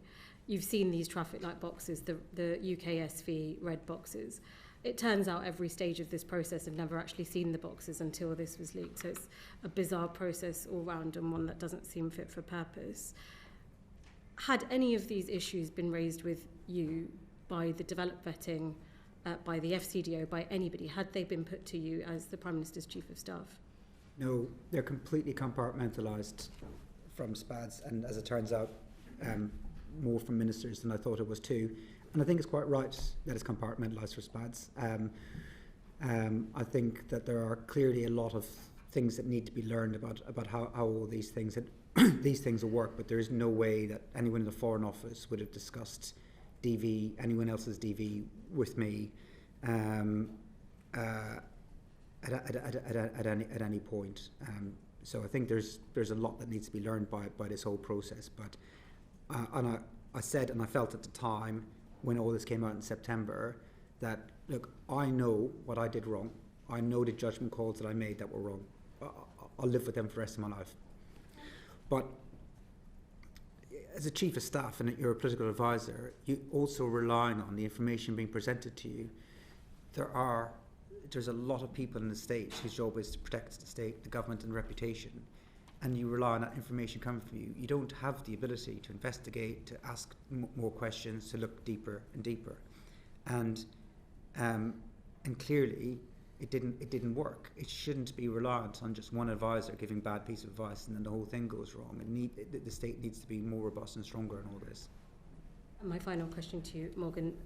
Everyone's talked about hindsight.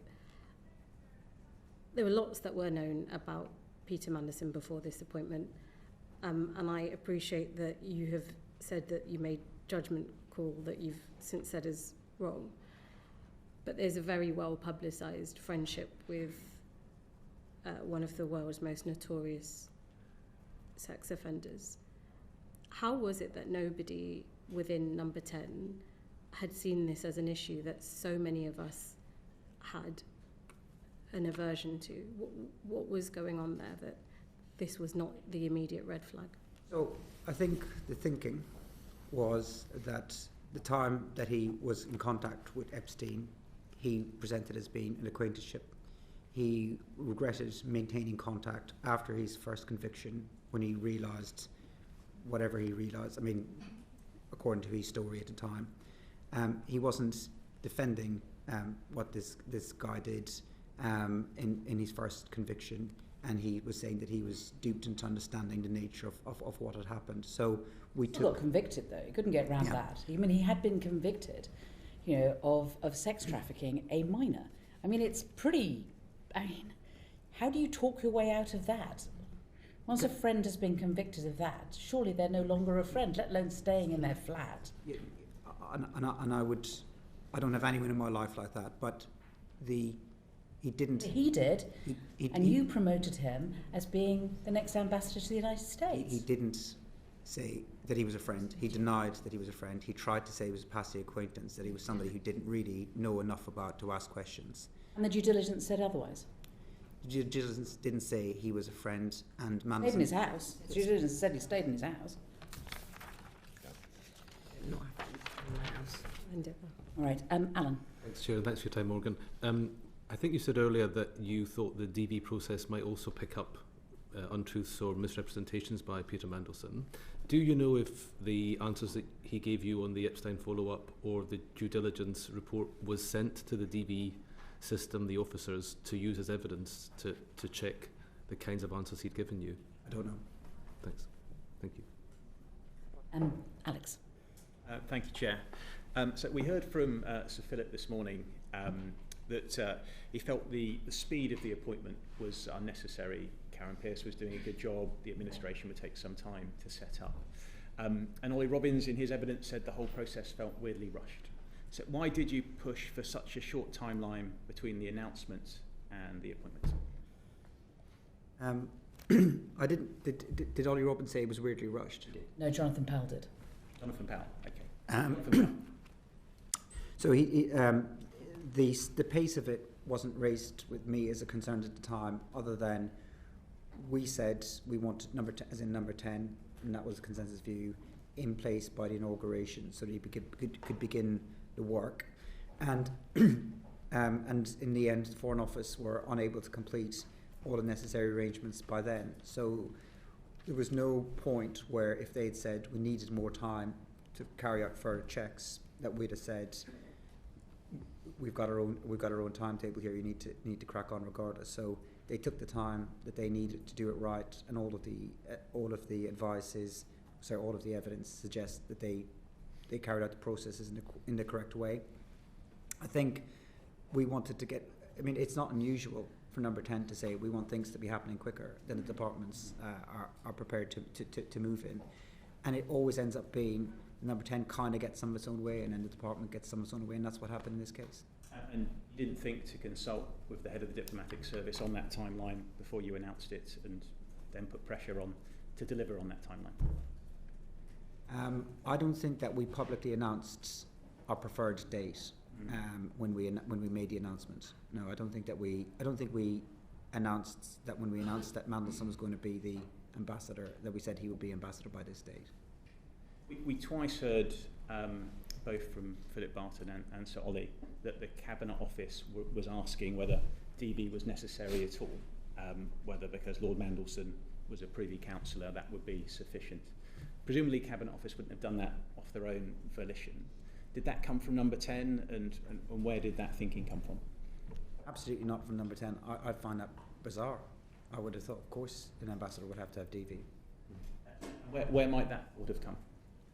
I have no idea, but I was reassured by what Philip Barton was saying, is that wasn't something that was considered for long, but I only found out about that as part of this.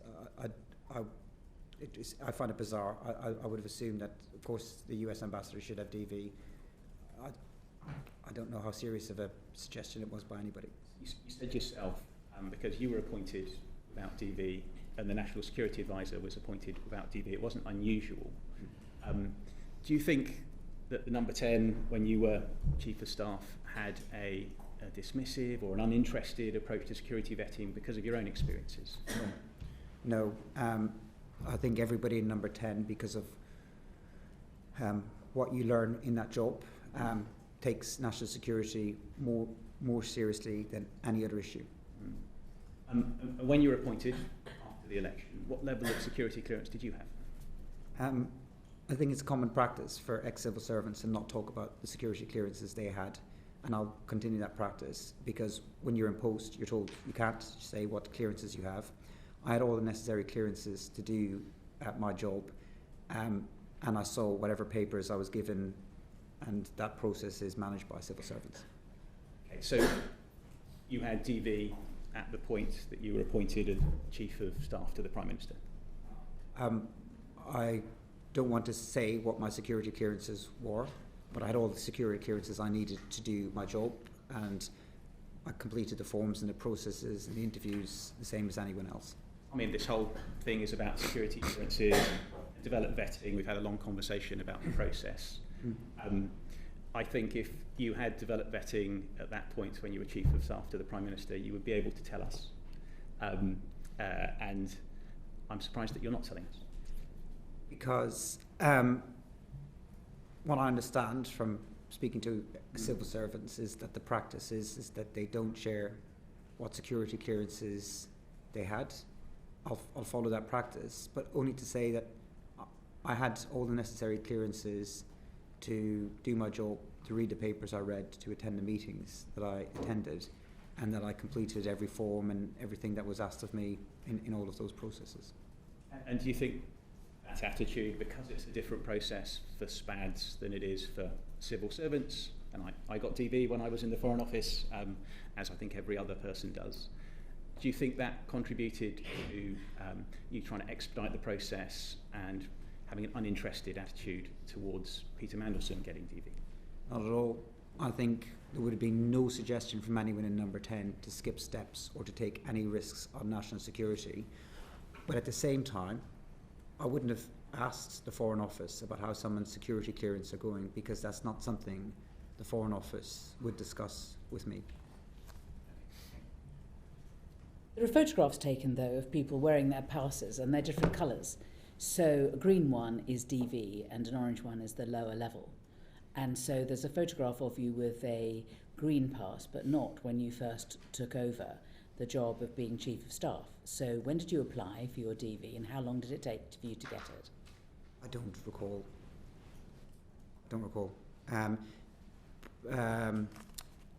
The process as well is driven by how quick people fill their forms in. Yeah. A lot of people take a very long time. Would it be unfair to suggest that you didn't fill in the form straight away?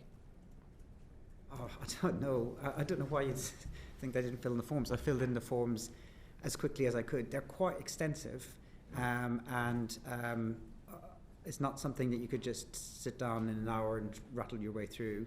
And if you don't get it completed, I mean, it takes a long time. But I took all of that side of things extremely seriously, because in order to do my job, I needed to have necessary clearances.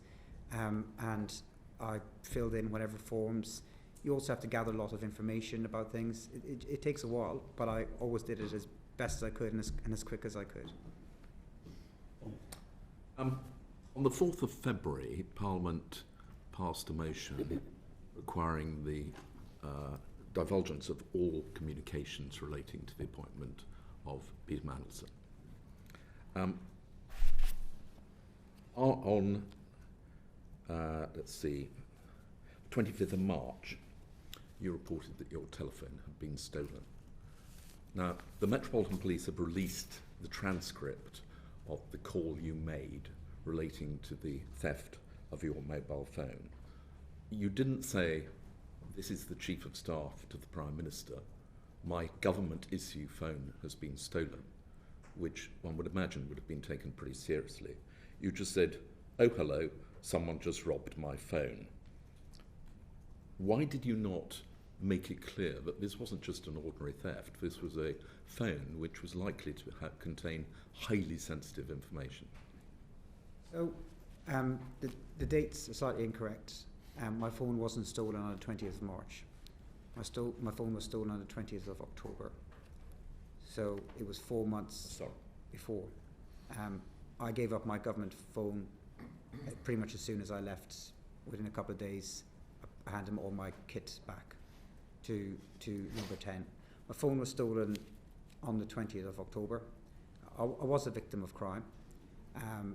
Somebody hopped onto the pavement and took my phone from me. The first thing I did was to try and retrieve it. I tried to chase, which was probably a mistake. The next thing I did was I phoned number 10 and I would have gone with whatever they told me to do.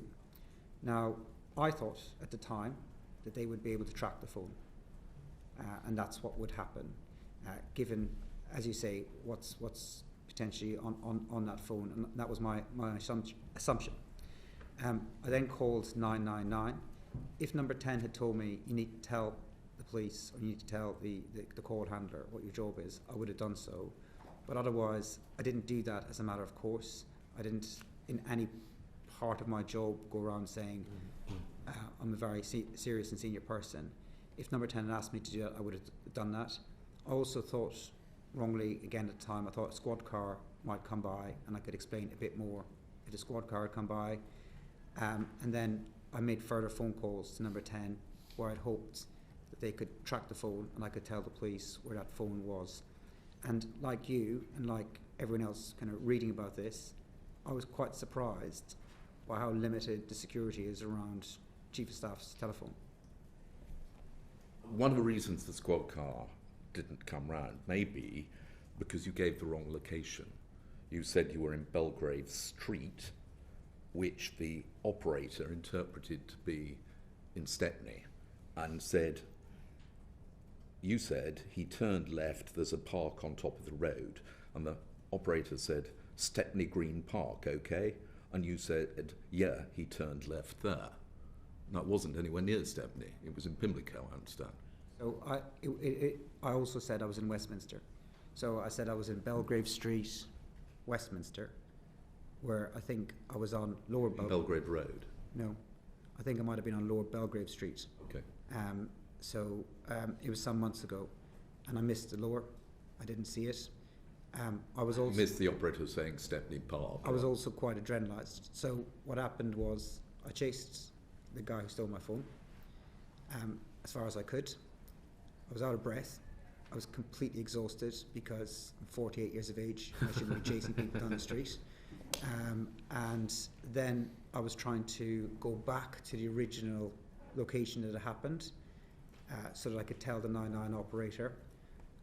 As I was following the guy, he turned away from a park that I could see in front of me, and as I was coming back to try and find the original location, I just assumed that the call handler was looking at it on the map.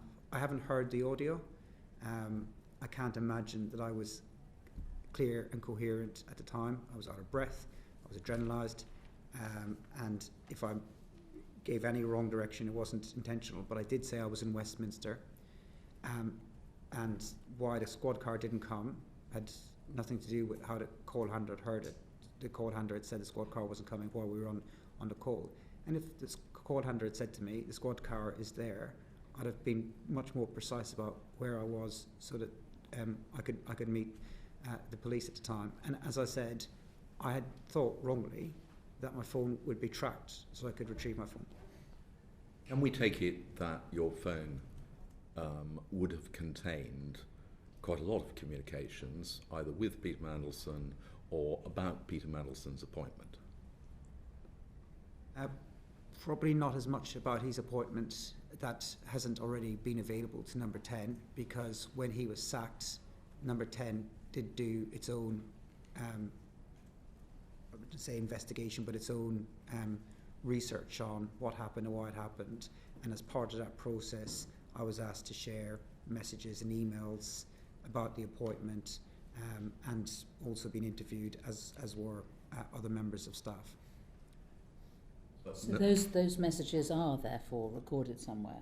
Everything that I had at that time in September, which was more than a month before my phone was stolen, I shared it with the number 10 team. Beyond that, any messages that I sent to ministers or staff or officials would still be on their phones. That should be in the humble address material at some stage. Yes. Then. Yeah, I would have thought so. So actually, there is a record, you believe, of all your communications from that phone, which, if relevant, will be released. So I don't think that I don't think all of my phone records will still be available, but I don't know what the recipients of my messages have, and they'll have to share their messages too. So I can't tell you what the Cabinet Office have. I'm not in charge of the humble address process, and wasn't when I was there, and I haven't been told by the Cabinet Office what's been released and when, but I gave all of my government kit back to Number 10 when I left.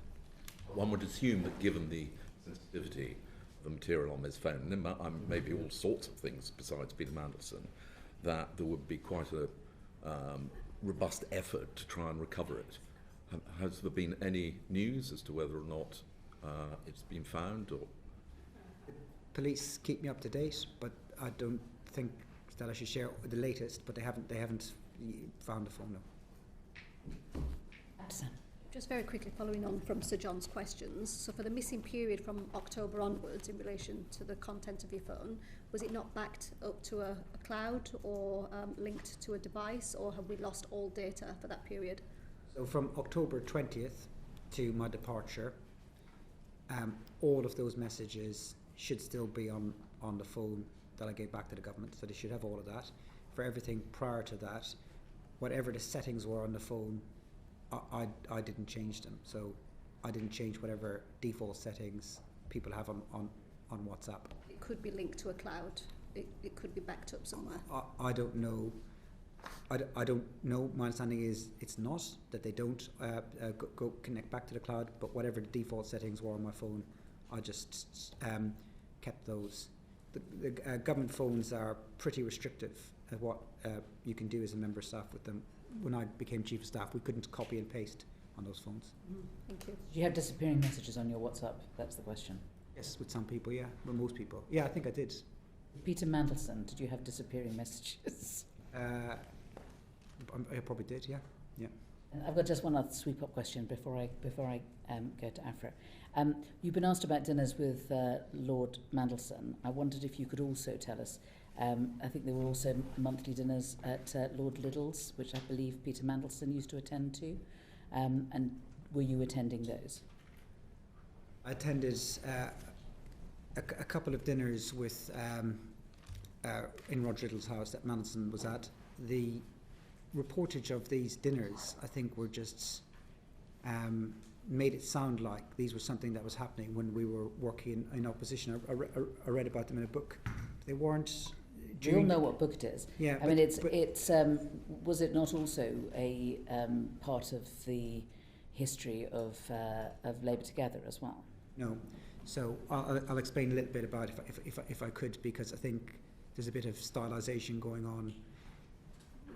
A lot of that period the book is covering is COVID, so nobody was going around to anyone's house for dinner. Mandelson did not like Labour Together at all. He was not a fan of what I was doing. He was not interested in it. He broadly didn't agree with it. So I think the first conversation I had with him, I think from my best memory, was 2017. And the reason why I had a conversation with him, I was also having a conversation with a lot of former senior Labour grandees, was because there was you will recall, there was a group of Labour MPs who were arguing to split the Labour Party. I did not agree with that. I thought it was a terrible idea. And I was trying to basically make the case and build support to oppose that. I met with Mandelson as part of that. He wasn't particularly interested in what I was doing at Labour Together at all whatsoever. The next time I really started to meet him more was about 2019 at social gatherings, a couple at Roger Liddell's house, but I didn't really have a one-to-one relationship with him. I don't think he backed Keir Starmer to be leader of the Labour Party. I don't recall him doing so. He certainly didn't. Certainly wasn't working on the campaign, wasn't donating to the party. So if he voted for him, which he might have done, but from what I could tell, so this sort of mythos that's being built, that he is some sort of guiding hand behind me or my strategies or my life, is not the case. I started to try to engage with him for advice in about late 2020, early 2021, I can't remember when I was thinking about how do we win the next general election.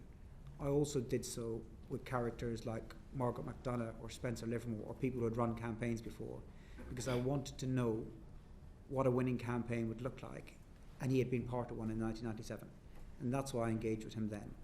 But there was no closeness of a relationship prior to then whatsoever. Thank you. civil servants, including those in ambassadorial roles, can be eligible for a severance payment when their employment's terminated. Were you aware that Peter Mandelson would receive a severance payment on leaving his role? No.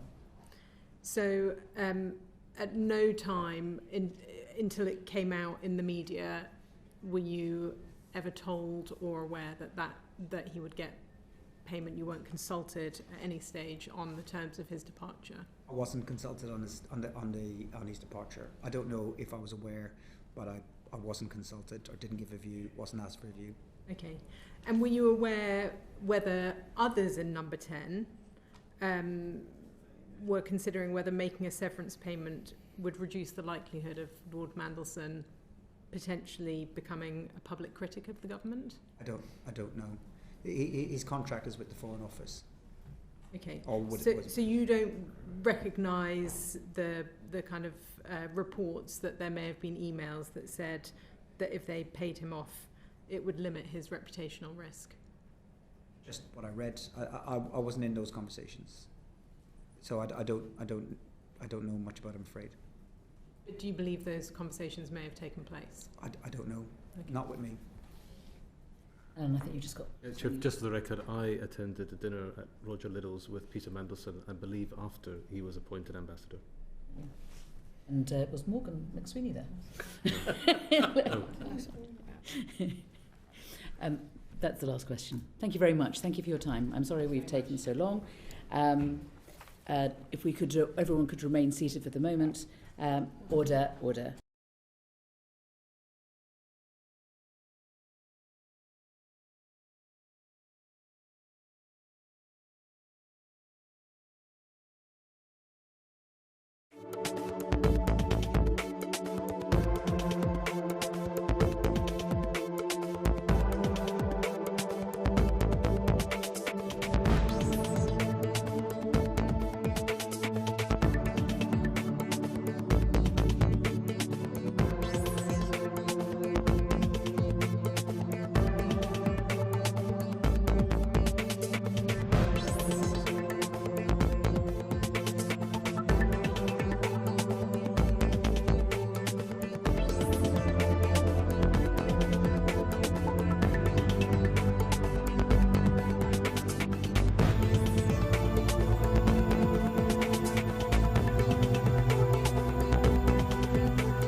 so much, ladies and gentlemen. You guys have been great. We don't want the party to stop either, so we're going to leave you with a little Fleetwood Mac so you don't stop singing until tomorrow.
Ladies and gentlemen, the 3rd United States Infantry Regiment, the Old Guard, traces its lineage back to George Washington's original Continental Army, and today serves as the Army's official escort to the President of the United States. In 1960, the Army Fife and Drum Corps was organized to participate in official ceremonies and to revive our Army's musical heritage. The United States Army Military District of Washington, under the command of Major General Antoinette R. Grant, is proud to present the United States Army Old Guard Fife and Drum Corps.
morning, and our first witness this morning is Sir Philip Barton.